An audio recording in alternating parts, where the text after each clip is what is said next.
Assalamualaikum warahmatullahi wabarakatuh. Halo semuanya, saya dari kelompok Gudang. Pada video ini saya akan mempresentasikan proyek saya yang bernama Cvester untuk mata kuliah konsep dan perancangan basis data. Cvester ini merupakan website yang kami rancang untuk membantu operasional gudang, terutama dalam manajemen stok secara digital dan akurat. Sebelum masuk ke inti pembahasan, perkenalkan terlebih dahulu saya Fizar Erlansyah, dan proyek ini dikerjakan secara berkelompok bersama dengan 3 rekan saya, ada Araya Mahesa Armera, Panji Kurnia Akbar, dan Muhammad Lintar Arya Dwi Putra. Untuk yang pertama di sini adalah use case diagram. Ada 4 aktor utama. Yang pertama ada admin gudang, serta ada staff dari divisi purchasing, produksi, dan sales. Nah, di sini admin punya akses penuh untuk kelola master data dan laporan. Sementara untuk staff yang lain itu bertindak sebagai pemicu atau trigger terjadinya transaksi barang masuk dan keluar melalui interaksi dengan sistemnya. Seperti itu. Nah, kemudian di sini kita masuk ke bagian detail. Use case pertama adalah login system. Fungsinya itu untuk mastiin keamanan sistem aksesnya ya. Jadi semua aktor itu harus punya kredensial yang aktif untuk bisa masuk ke dalam dashboard utama. Nah, ini juga adalah ibaratnya seperti gerbang utama sebelum mulai aktivitas apapun di sistem. Jadi sederhananya semua aktor itu harus punya akun aktif untuk bisa masuk ke dalam dashboard dan mengelola isinya seperti itu. Untuk selanjutnya di sini ada kelola master data dan stok. Jadi di sini admin itu bertanggung jawab dalam menjaga akurasi data, data barang, dan lokasi raknya. Kondisi utama atau preconditionnya adalah master data harus divalidasi terlebih dahulu, kemudian hasil akhirnya itu sistem akan punya akses atau memiliki basis data stok yang siap digunakan untuk transaksi. Selanjutnya di sini ada laporan dan monitoring gudang. Ini merupakan fitur yang sangat mungkin bagi seorang admin untuk melakukan audit stok secara periodik. Laporannya juga bisa difilter sesuai tanggal yang diinginkan. Kemudian laporannya juga bisa diekspor dalam bentuk PDF atau Excel seperti itu. Nah, selanjutnya di sini ada transaksi barang masuk atau inbound. Jadi di slide ini menjelaskan bahwa inbound itu dipicu saat purchasing mengirim bahan baku atau produksi nyetor barang jadi. Jadi sistem akan catat semua detail penerimaan dan validasi referensi PO atau SPK, dan secara otomatis dia akan update stoknya. Outputnya juga adalah berupa bukti terima barang yang tercetak secara sistematis. Kemudian pada bagian transaksi barang keluar atau outbound-nya, di sini outbound terjadi ketika produksi biasanya meminta bahan baku atau sales memproses pesanan pelanggan. Jadi sistem secara ketat akan lacak terlebih dahulu untuk stoknya. Jika ada stok, maka dia secara otomatis sistemnya akan motong stok di database dan memperbaruinya secara real time. Kemudian dia akan menerbitkan surat jalan sebagai dokumen resmi pengeluaran barangnya. Nah, selanjutnya kita masuk ke dalam tahap Object Role Modeling atau ORM. Jadi secara teknis, di sini kami memodelkan data menggunakan ORM. Kita juga bagi dia dalam 3 modul. Yang pertama ada Core Warehouse untuk operasionalnya, inti dari operasionalnya. Kemudian ada Content Management untuk atur informasi. Kemudian ada Sistem Navigasi untuk alur menunya. Nah, pendekatan ini juga mastiin bahwa hubungan antar objek dan objek data itu sangat kuat dan minim perulangan ya. Nah, kemudian di sini kita masuk ke dalam struktur kelas diagramnya. Pertama adalah Core Warehouse Operation. Jadi di sini terdapat kelas utama, barang yang terhubung dengan kategori dan rak. Kemudian setiap pergerakan barang itu juga dicatat dalam kelas transaksi dan detail transaksi. Hubungan ini juga sangat mungkin untuk kita melacak secara presisi barang apa, masuk dari mana, dan disimpan di rak nomor berapa. Seperti itu. Kemudian di sini untuk content manajemennya, bagian ini berfungsi untuk kelola informasi secara statis atau artikel di dalam sistem Cfaster itu sendiri, terdapat kelas post yang punya atribut seperti judul, konten, dan slug untuk URL. Kelas post ini juga terrelasi dengan kategori untuk ngumpulin informasi. Struktur ini juga kita siapin supaya admin itu bisa kasih edukasi atau pengumuman terkait prosedur gudang secara langsung dalam websitenya. Kemudian di sini untuk navigation system ini merupakan bisa dibilang sebagai otak di balik tampilan antar muka penggunanya. Kami punya akses, jadi kita di sini kita punya kelas menu untuk dan submenu yang bisa ngatur hierarki navigasinya. Nah, yang penting di sini adalah ada kelas permission atau hak akses. Jadi kelas ini nentuin menu mana aja yang boleh dilihat sama admin, staff purchasing, atau sales.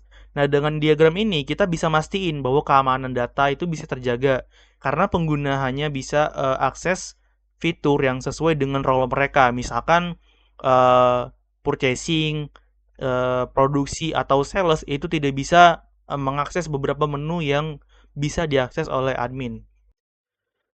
Nah, untuk yang selanjutnya di sini kita beralih ke spesifikasi database. Yang pertama ada table user, kemudian ada table barang, selanjutnya ada table transaksi, ada table detail transaksi, ada CMS kategori, kemudian ada CMS post, dan yang terakhir ada CMS menu. Nah, jadi secara fisik semua rancangan ini sudah kita simpan dalam table database MySQL. Kita juga menerapkan data integrity yang tinggi, seperti contohnya penggunaan tipe data datetime yang bisa mencatat waktu secara presisi, dan tipe data enum ya itu untuk membatasi status transaksi supaya tidak terjadi kesalahan input. Dengan arsitektur yang terpisah antara operasional, konten, dan navigasi, website Cfaster ini bisa menjadi sistem yang sangat stabil dan aman untuk digunakan dalam mengelola operasional gudang secara akurat dan secara digital. Nah, demikian dari presentasi untuk di bagian use case diagram, spesifikasi use case, ORM, kelas diagram, dan spesifikasi database. Mungkin cukup sampai di sini, dan untuk selanjutnya saya akan mulai ke dalam tahap demonstrasi untuk websitenya.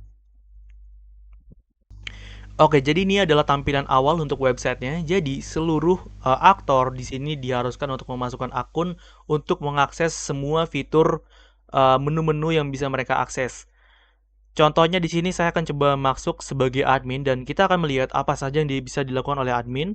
Admin, kita login, dan ini adalah tampilan dashboard.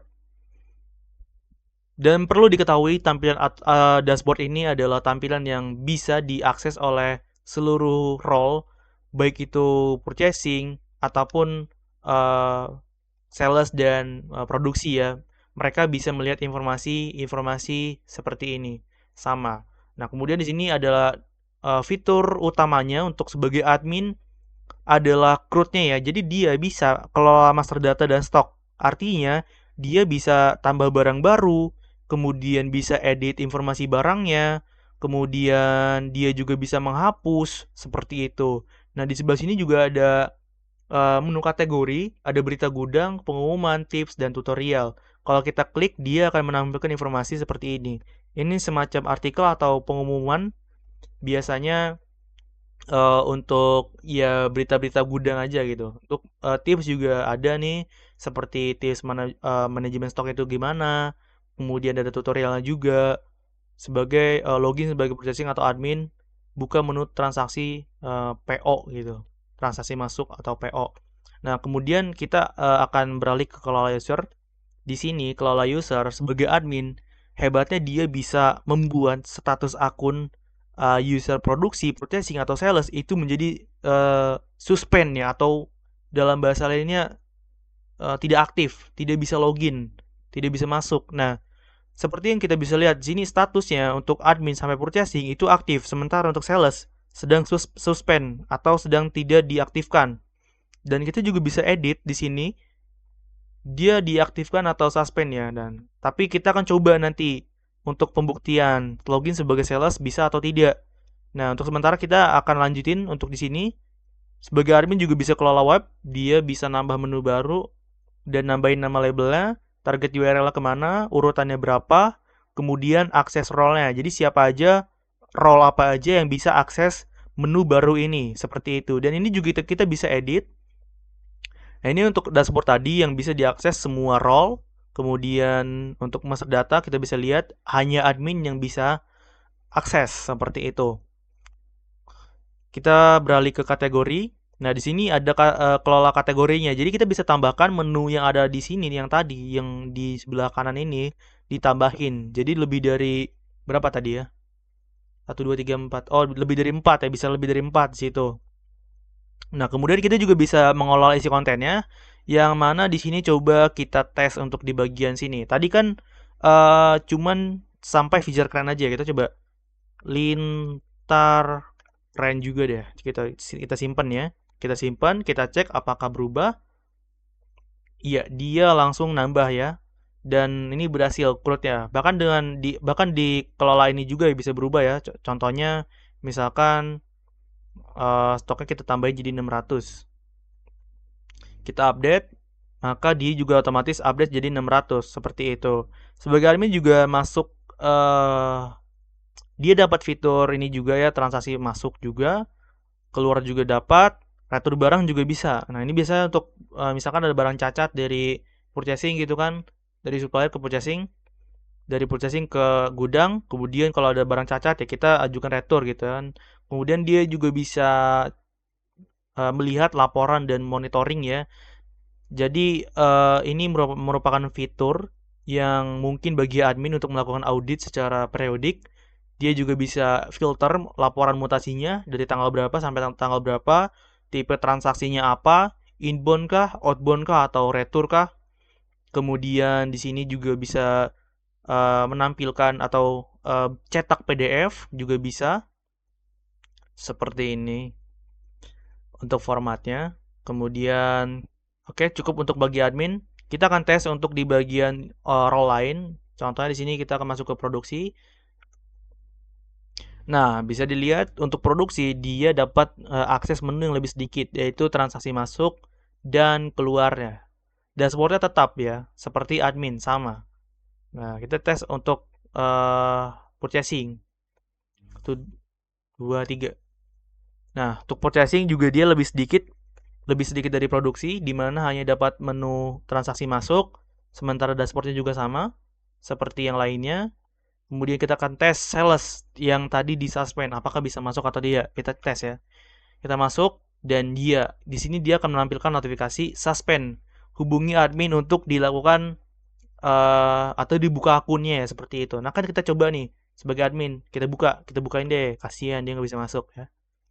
Kita kelola user, kita edit, kita aktifin, simpan. Oke, udah aktif ya statusnya. Kita logout, kita login lagi sebagai sales apakah bisa. Kita cek dia bisa apa aja sih sebagai sales. Oke, di sini sebagai sales dia dapat menu dashboard, transaksi keluar, dan retur barang.